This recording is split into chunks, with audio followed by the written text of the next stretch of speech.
We're now live. Thank you. Good afternoon, everyone, and welcome to the May meeting of Planning Committee North. I'm Councillor Sarah Plummer, Chair of the committee.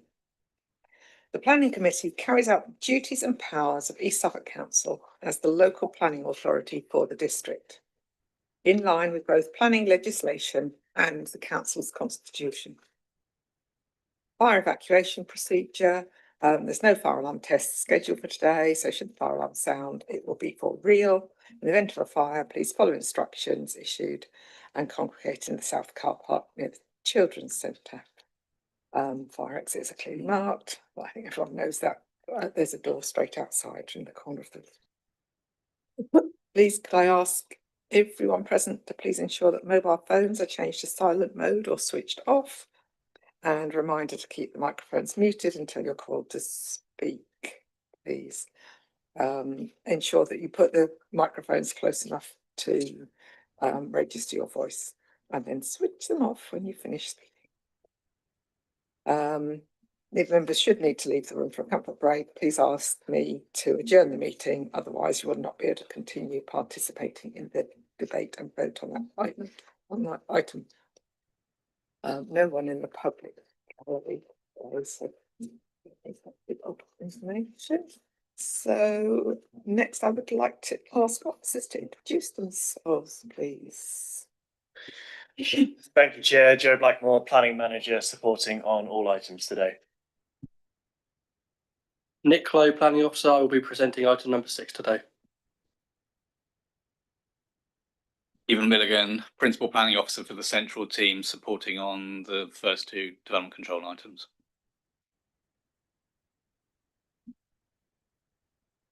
Matthew G, Senior Planner for the North Team, presenting items 8 and 9.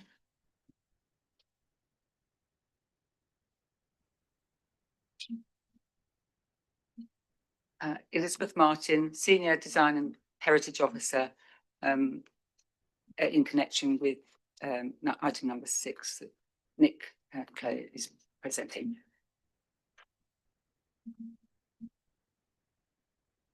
Thanks. Oh, sorry.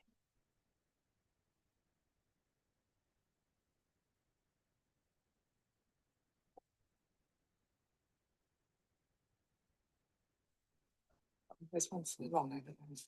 This was right.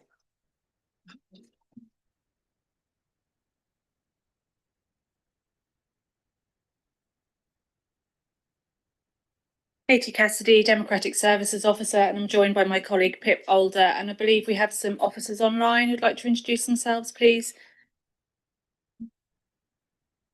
Good afternoon, Mia Glass, Enforcement Planner for Agenda Item 5.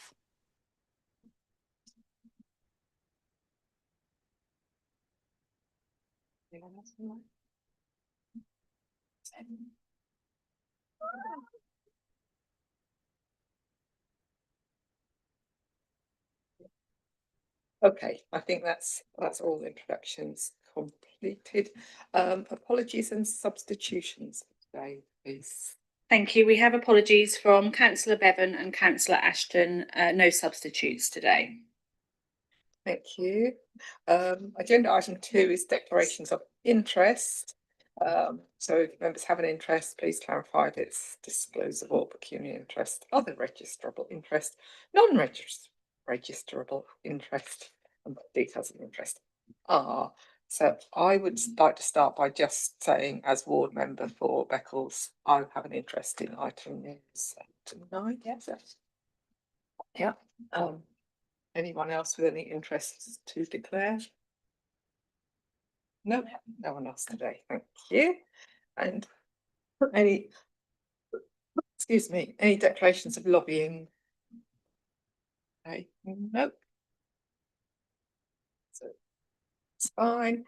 Moving on then, agenda item 4, minutes of the meeting held on the 14th of April. Does anyone have anything they wish to comment about those minutes? No. Councillor Ashdown, sorry. Proposed.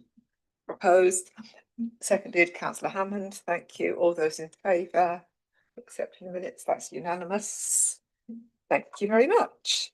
Moving on then to agenda item 5, East Suffolk enforcement action. Mia, please. Thank you, Chair. Good afternoon, members. Two updates for you today. Firstly, item A3, Pottenhall, Blytheborough Road, Westleton. This was regarding the outstanding hard standing that remained on site where some had been removed as part of the enforcement requirements. A planning application has been received, a larger planning application for the change of use from a 7-bedroom dwelling to an 8-bedroom hotel with a restaurant and bar. And therefore, this application comes with provisions for parking. Due to this, we will hold our enforcement action for the requirements of the removal of the hard standing, as this may be required due to the larger permission if granted.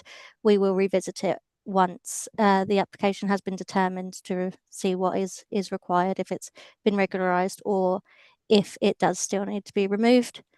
And then secondly is the pastures, the street in North Cove. This was visited yesterday, the 11th of May.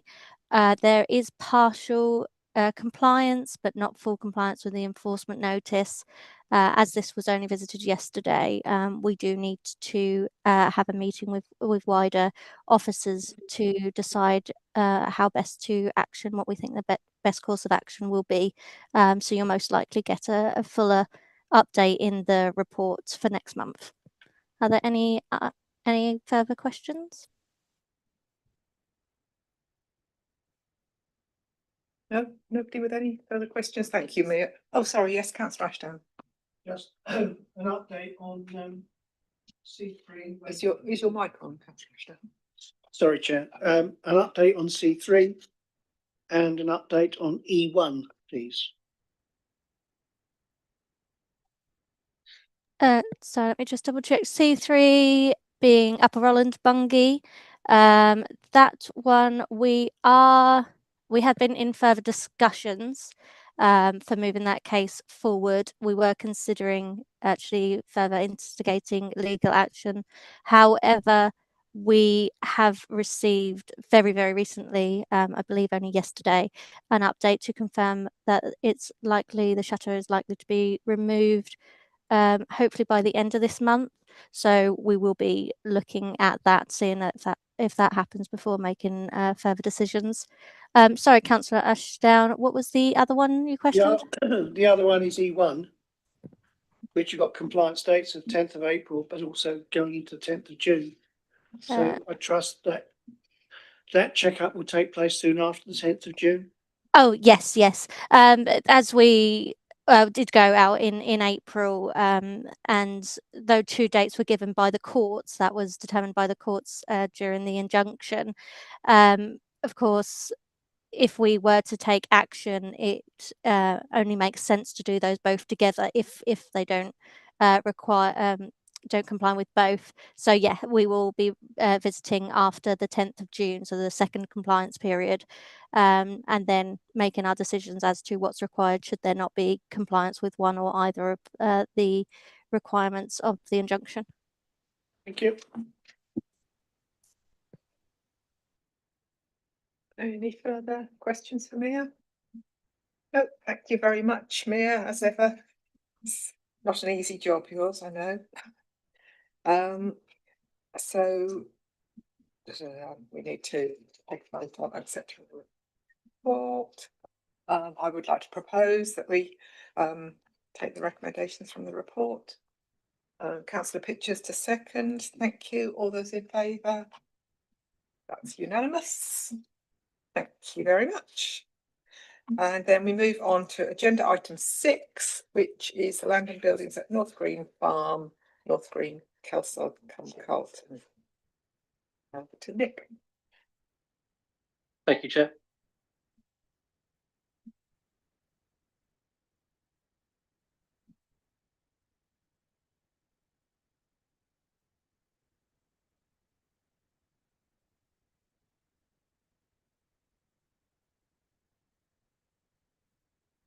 Okay, good afternoon, members.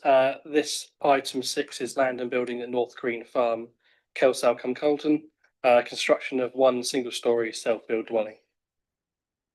It is before members today because the officer's recommendation of refusal is contrary to Kelsall Parish Council's support for the scheme. It triggered a referral panel process and was escalated by members of the referral panel to Planning North Committee. Parish Council meeting held on 25th of February. It was agreed by majority to support this application. There are no statutory consultative objections nor ward member comments. This is the site location plan. The site there delineated by the red line. And some aerial photographs of the site and the wider context of the street scene, indicated by the yellow pin the approximate location of the proposed dwelling, and the red pin indicates the listed farmhouse. You can also see in that left-hand photo the linear existing development of the street. These are some officer photos I took on my site visit from the street view, just looking back towards the site. And some more photos I took ran towards the rear of the site of the Curtis listed outbuildings.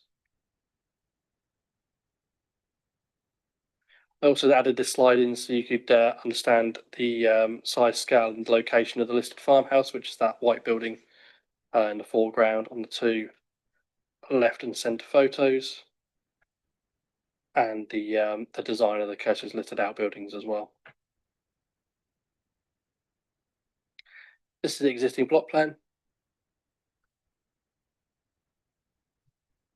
and a proposed block plan showing the proposed new dwelling, landscaping and proposed driveway. This is the proposed floor plan. It is proposed to have 2 to 3 bedrooms and the proposed elevations.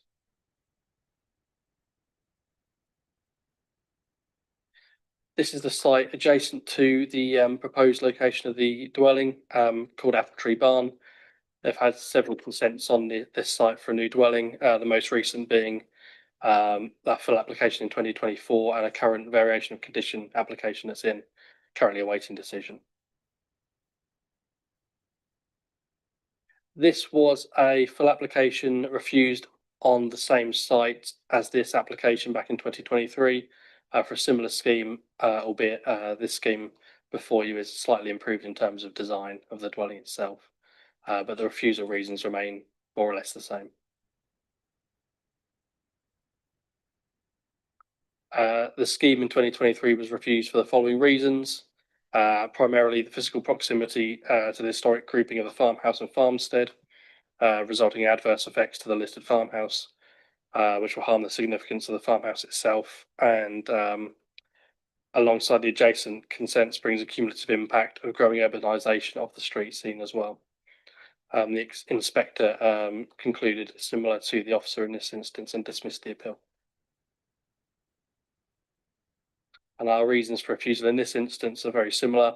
We believe the proposal alongside the adjacent consents of the street scene brings a cumulative impact of growing urbanisation, a very real historic farmhouse setting, causing undue harm to the character and appearance of the cluster and significant harm to the farmhouse itself, which is judged to be less than substantial at a moderate level, and also a lack of RAMS payment.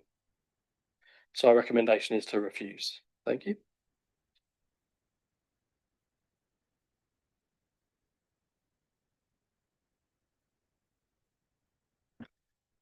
Thank you. I would now like to invite our public speakers to address the committee. So we're starting with Alison Clark from the who is an objector.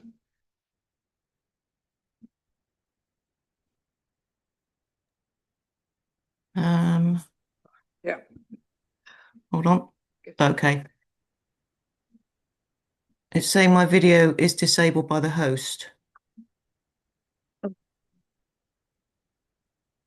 Yeah, that doesn't matter. We can hear you for certain. Hold on. We're just working. I've now to see got if to we start can my video. There I am. Yes, we've got video on you as well. Yeah. Hello, good afternoon, everyone. Hello. Okay. So forgive me. Let me just. Okay. Well, Councillors and officers, thank you for hearing my submission today. Firstly, I'd like to place on record my thanks to the officers of East Suffolk Planning for their diligence and professional approach in this matter. I am a layperson who bought and adapted my forever home in our tiny hamlet. We value tranquility, nature, peace, and the rural character of where we live. There is no public transport, and local services, broadband, water, drainage and infrastructure are already stretched to the limit.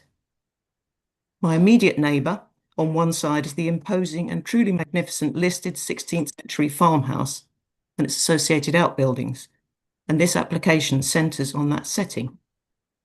To my immediate front is a small area of lawn facing the road in the near grounds of the farmhouse, in front of a superb historic barn.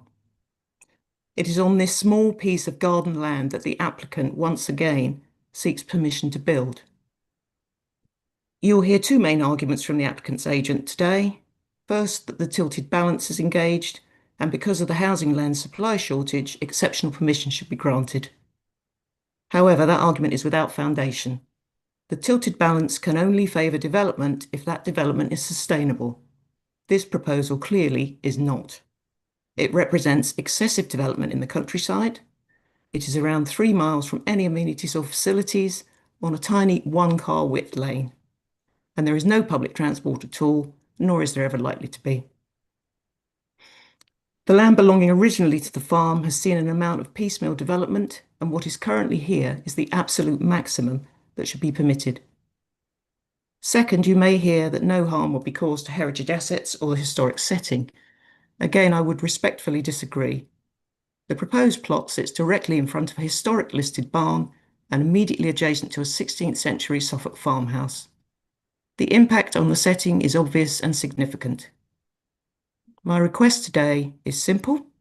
Your professional officers, including Robert Scrimgeour's department, have carefully assessed this application. They have concluded that it conflicts with Suffolk coastal local plan policies and fails the National Planning Policy Framework guidance. They are therefore recommending refusal. I respectfully ask the committee to support that recommendation today. Thank you, and I'll be happy to answer any questions you may have. Thank you very much, Alison. Would you rather me call you, sorry, Alison or? Oh no, please call me Alison, that's fine. Yeah. Thank you. Do any councillors have any questions for Alison on this one? No, I think you've made your point very well and clearly. Thank you, Alison. Thank you. Just to let you know that we are now, there's no one from the parish council and no one from the applicant to speak today. So we are now moving on to the board member, Councillor Julia Ewart, who has asked to speak. Thank you. Okay, thank you. Thanks a lot.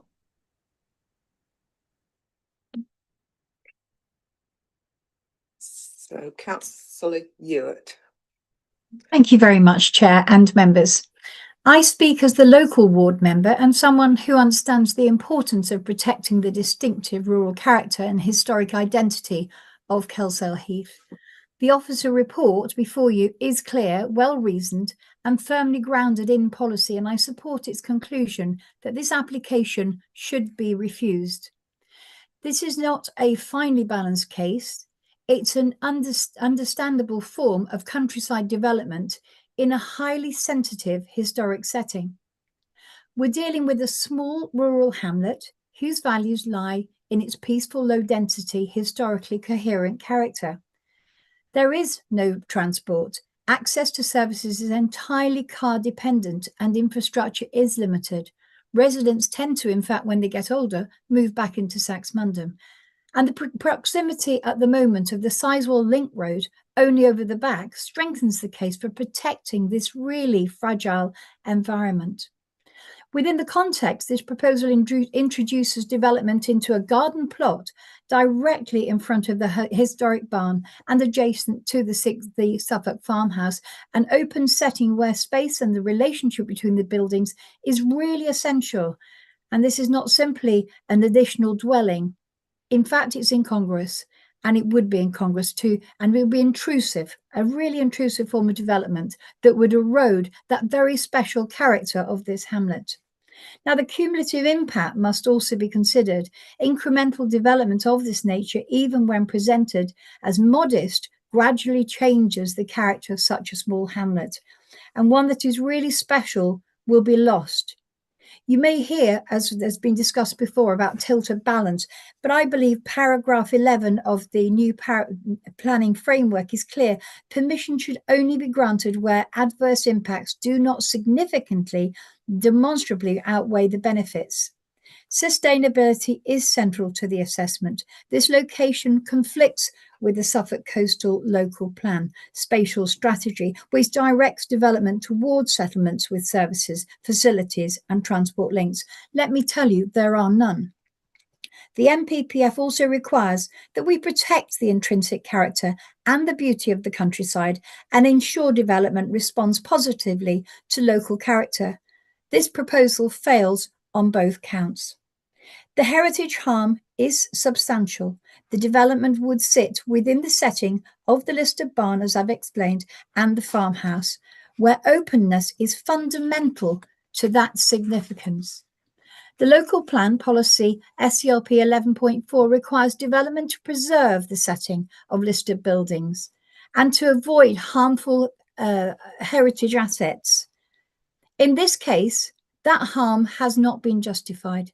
The result would be a development that appears out of place and diminishes a setting that has endured for centuries. I think the word shoehorn would come to mind. The conflicts are clear: conflict with spatial strategy, conflict with countryside protection, and conflict with heritage policy. There are no overriding benefits that justify setting this aside. So, members, the officer team have reached a clear evidence-based recommendation, and I respectfully urge you to respect their and support their recommendation, uphold the local plan, and protect the character and historic integrity of this very special outreach of Kelso. Thank you. Thank you very much. Do any members of the committee have questions for Councillor Ewart?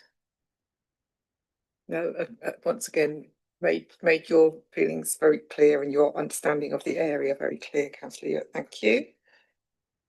I would now like to come back to our officer team and see if there's any clarifications following public speaking that anyone wishes to make. No points of clarification, Chair. Happy to take any questions between Nick, myself and Stephen Milligan if there are any. Councillor Hammond.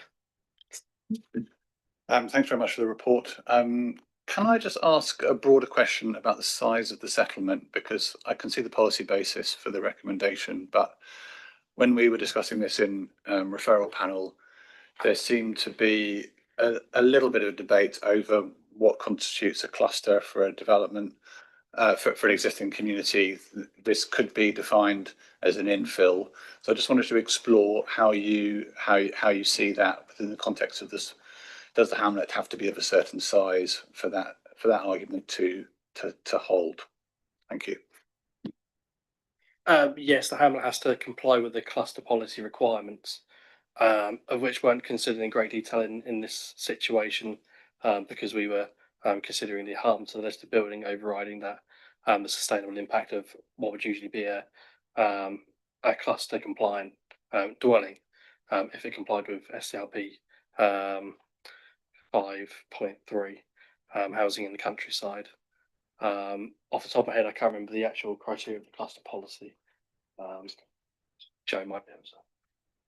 I think in this case, it's probably a situation where if there weren't heritage constraints here, you may well be looking at this as potentially some kind of infill opportunity within a group of existing homes. It's very much about that localized heritage impact, which kind of negates any other policy in respect of whether it's an infill cluster, rural infill type proposal, because you've got that degree of harm that arises from the development. So I don't think in broad spatial terms, it's not necessarily somewhere where you would look at it and think this is totally unsuitable for a home.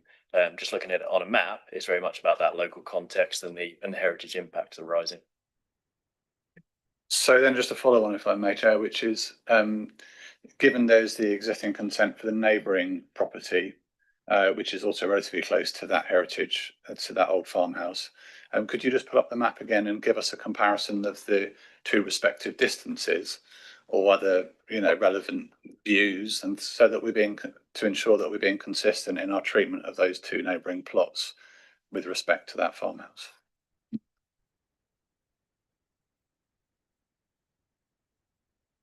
If I may, Chair, and not to put Elizabeth Martin on the spot too much, but if I might ask Elizabeth Martin to maybe just comment perhaps on the significance of the listed building and how the area where the development is proposed and the wider area contributes to its significance in terms of its setting, and how this development within its setting potentially causes that harm. I think that might help provide some of that clarification as well, Councillor Hammond, as part of your question. Did you say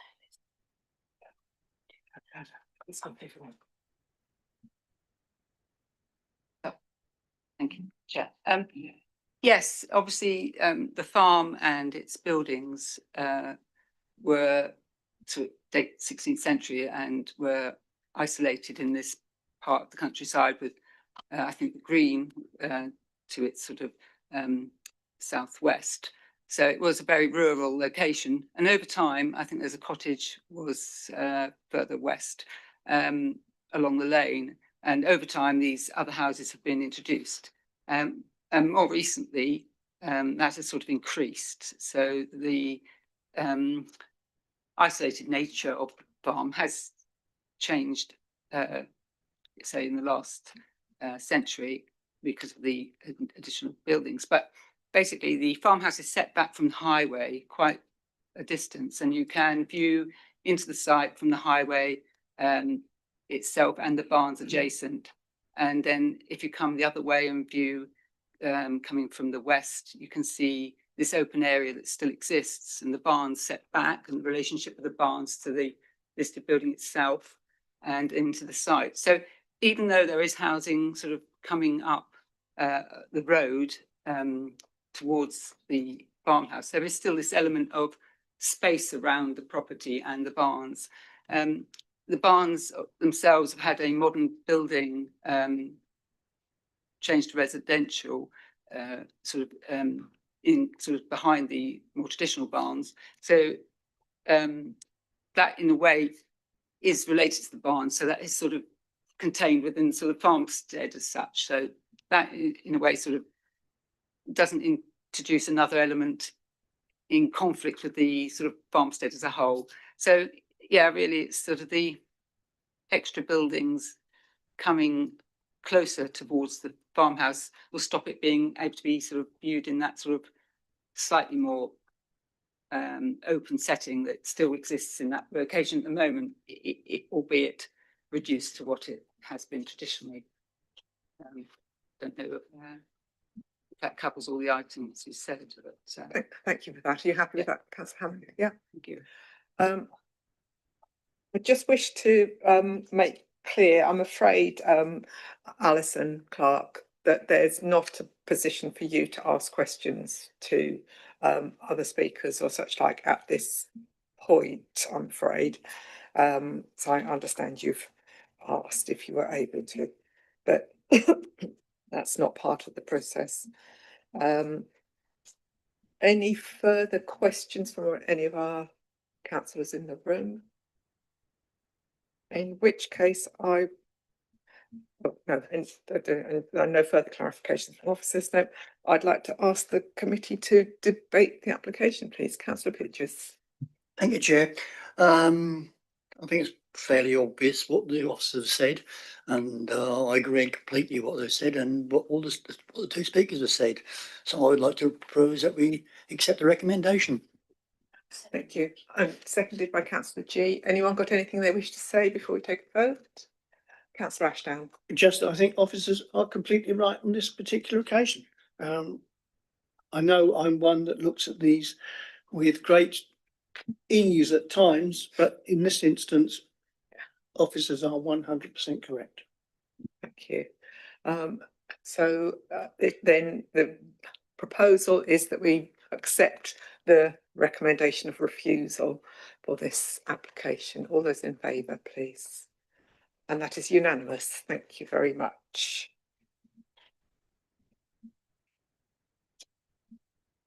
Thank you for that, Nick. We move on then to agenda item number 7, which is Pier Pavilion.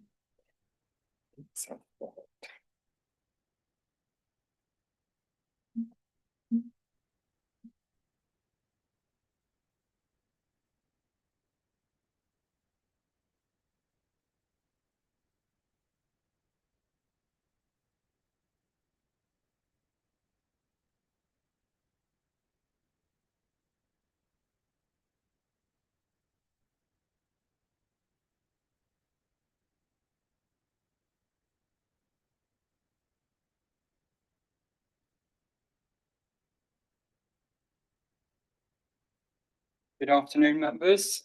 This is item number 7 for the installation of a trampoline amusement unit and pay booth adjacent to the outside seating area at the Pier Pavilion in Southwold.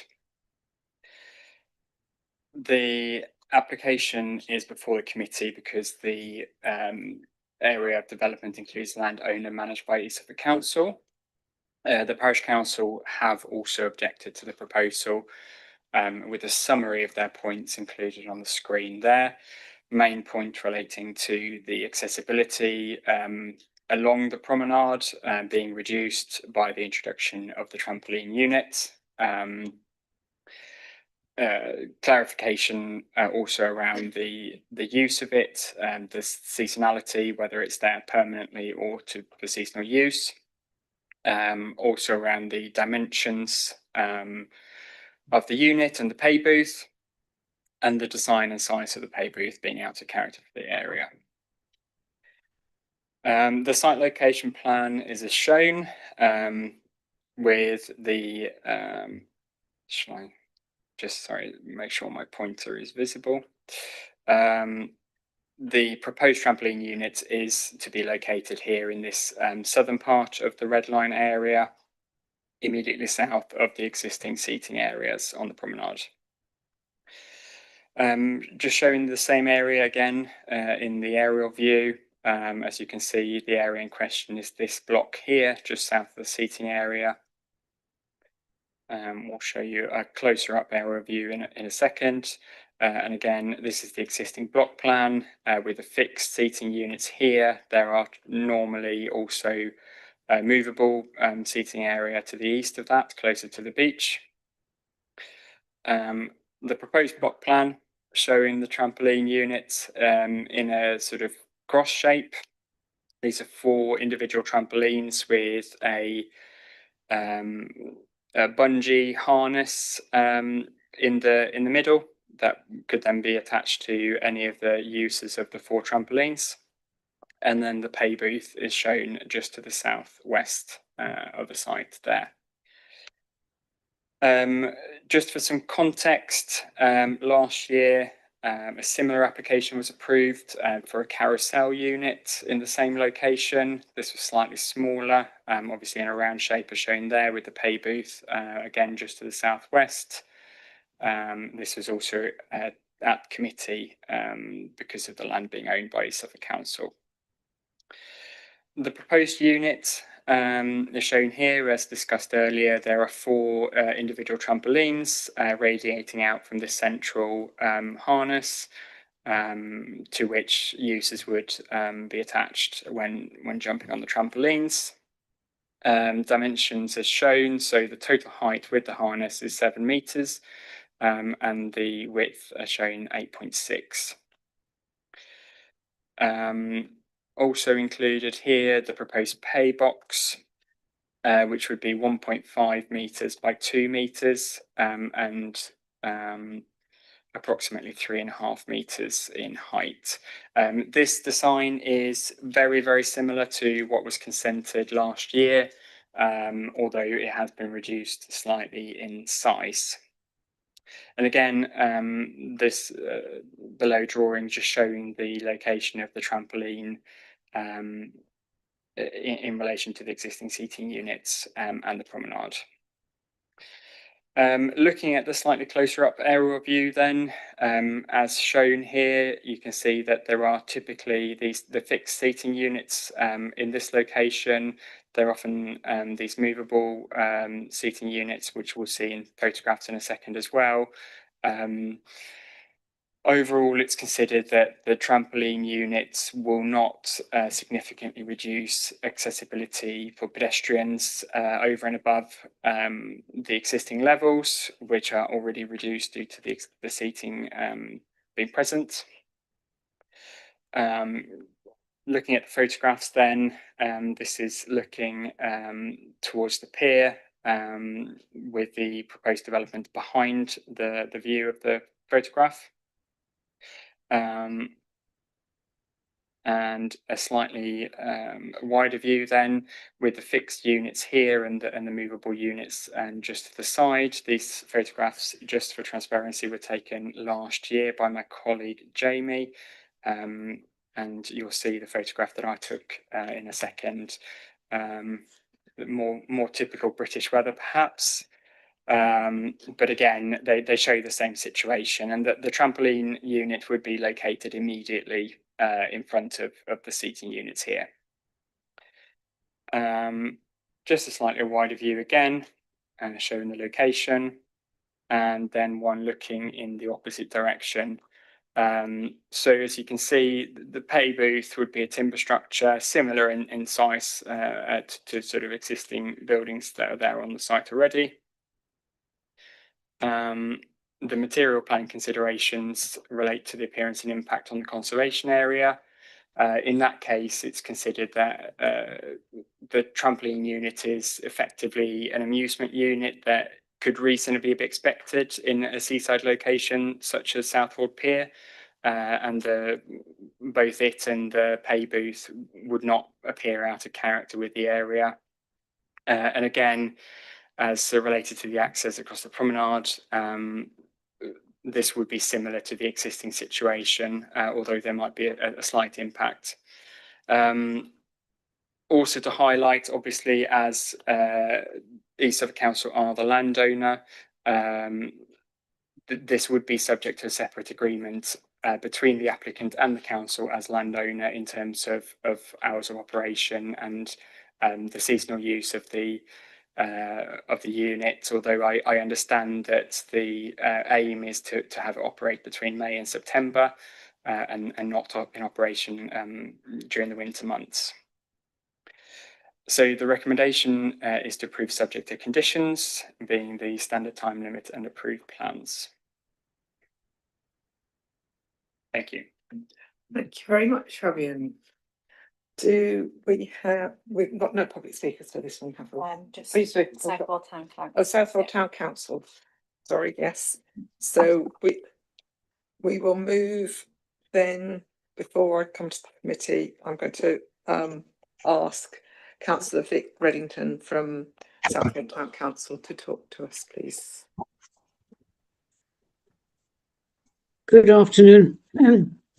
I've been asked to contribute to this meeting because there are still some concerns from the council about the health and safety aspects of the equipment, bearing in mind its proximity to a largely pedestrian area for people who are holidaying. We would be less concerned if there were a cordon or barrier around the apparatus, because it appears from what we know so far that the trampolines would actually be, the bungees would go up and down in, where people are circulating. And there's quite a very large range of different kinds of people there, and many people in wheelchairs, people with tiny children in buggies, groups of teenagers, families, grandparents, all coming back and forth to the pier. And these trampolines would seem to us to present something of a hazard. And so our thinking was perhaps there could be barriers or cordons, and we would also ask that East Suffolk Council implement a serious risk assessment for the appropriate protection of the public. We had concerns about the size of the pay booth. It is being reduced, I notice, since we were last informed. But our main concerns now are the health and safety aspects and risks. Thank you. Thank you for that. And I just seek some clarification, because my belief is that that health and safety side of things is more of the agreement for the running of it rather than a planning one, or does it come within our planning as well? Yes, that would be my understanding. Obviously, the operation of the unit will be a matter between the council as landowner and the applicants, and they will obviously be bound to any health and safety regulations and be responsible for that. But there's nothing inherent in the structure itself that would be of a concern from a health and safety and planning point of view. Thank you for that clarification. Do any other councillors have questions for Councillor Reddington or on what she said? No. Okay, so I hope that clarification, and the sort of, it's difficult because we are the planning authority and we're also going to be, you know, with the landowners. It makes it a complicated one from that point of view. But absolutely hearing your comments about the safety of people on the promenade generally, and that will be fed into the next part of the whole discussion, if that's the way it goes. Not today, but within the council. Thank you. I would like to ask then whether, well, were there any clarifications from officers at that point other than that? Not from me, Chair. I think my only clarification would have been as in response to the question that you've already asked. So nothing from me, but I'll check with Fabian Danielson as case officer with anything else. No, I don't think I have any further clarifications. Any questions of any sort from members of the committee? No. In which case, Councillor Ashdown. I was going to go to debate, Chair. Yes, that's fine. As far as it goes, I have no problems in recommending approval of this application. We have the conditions in place which will deal with all the other issues that the town council have brought up. Yeah. With the health and safety, etc. So as far as I'm concerned, I'm happy to approve this application. Thank you. Councillor Pitchers. Again, I'm happy to second that. As far as I can see, no planning reasons why to refuse it. Thank you. I'd just like to put in a little bit towards South Wales Town Council there of absolutely right. The first thing that comes across your desks, put in your questions and comments, because it's not always easy to work out which part of our business within something like this comes first and second. So no complaint from us that you've put those things through, although we are pushing them further down the road, and your concerns are very much heard. Councillor G. Yes, I would concur with that. I think this is something that, as the landowners, we can engage in at a later date, but ensure that their concerns are addressed. Yeah, absolutely. In which case, we've had a proposal that's been seconded. Anyone got anything further they want to say before we take a vote? Then all those in favour? So that is unanimous. Thank you.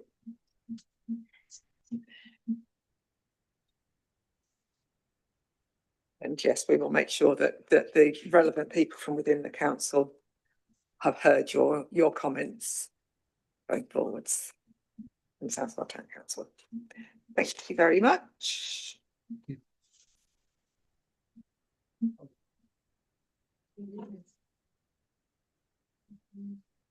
And we're then moving on to agenda items 8 and 9, which are listed building and planning for the same item. Thank you, Matt, when you're ready.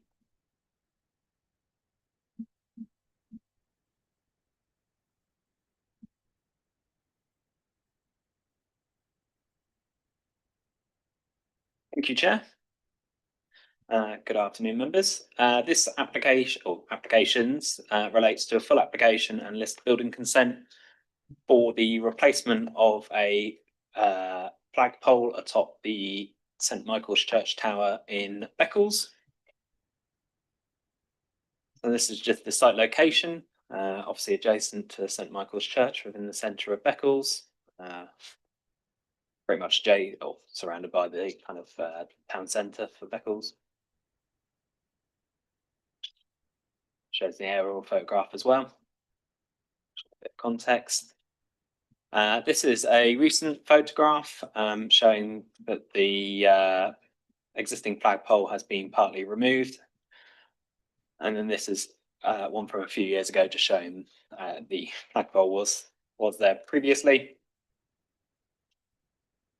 So this application seeks to remove that kind of remaining stub part of the flagpole and replace it with a modern fiberglass constructed one with a lightning tenor in it as well. There is precedent for the renewal of the flagpole. Officers know, obviously, it's in a highly open kind of area. It's, can sustain quite a bit of damage in terms of nature. So the use of a more modern, robust material should allow for a further longevity of it.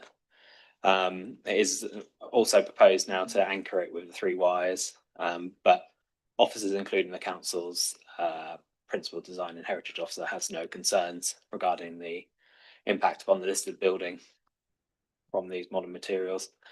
That's just some elevation kind of showing the existing bit that is to be removed from the historic one, and then the erection of the flagpole, the new flagpole. So the material planning considerations across the 2 applications are the impact on heritage assets, which includes the listed building and conservation, wider conservation area. As I say, there's precedent for altering this flagpole. The use of modern materials is not considered to harm either the listed building or the conservation area. And there is considered to be no amenity impacts arising from this replacement either, or any other wider impacts to that degree. Therefore, the recommendation, I guess we'll take an order, but the recommendation on the full application is for one of approval, subject to the time limit and plans condition, which will be the same for listed building as well. Thank you, Matt. Yeah, for some reason we've got listed building first on our agenda. So we put them in the Yeah.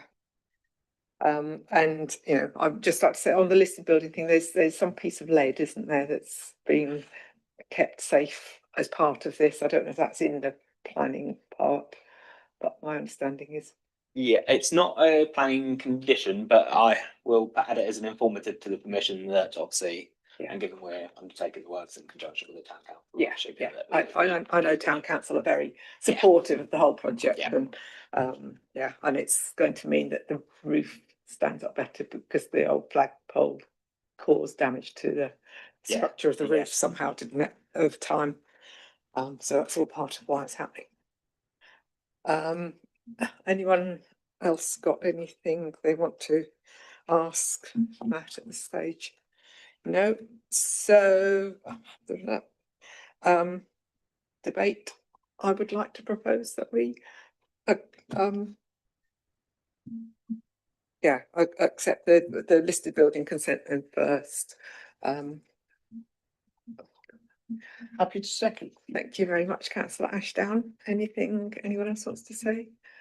In which case, vote on that one, please. And that is unanimous. And moving on then to the actual application. Ditto. Shall we go ditto? And all those in favour of this? Excellent. Thank you very much indeed. And thank you, Matt. Yes, it's been rather long awaited coming to fruition, that one, but thank you. We have now concluded the business on today's agenda. I'd like to thank everyone who has attended and participated today. I ask the meeting host to end the live feed, and please can everyone keep microphones muted until the meeting host has confirmed that the feed has ceased. Thank you.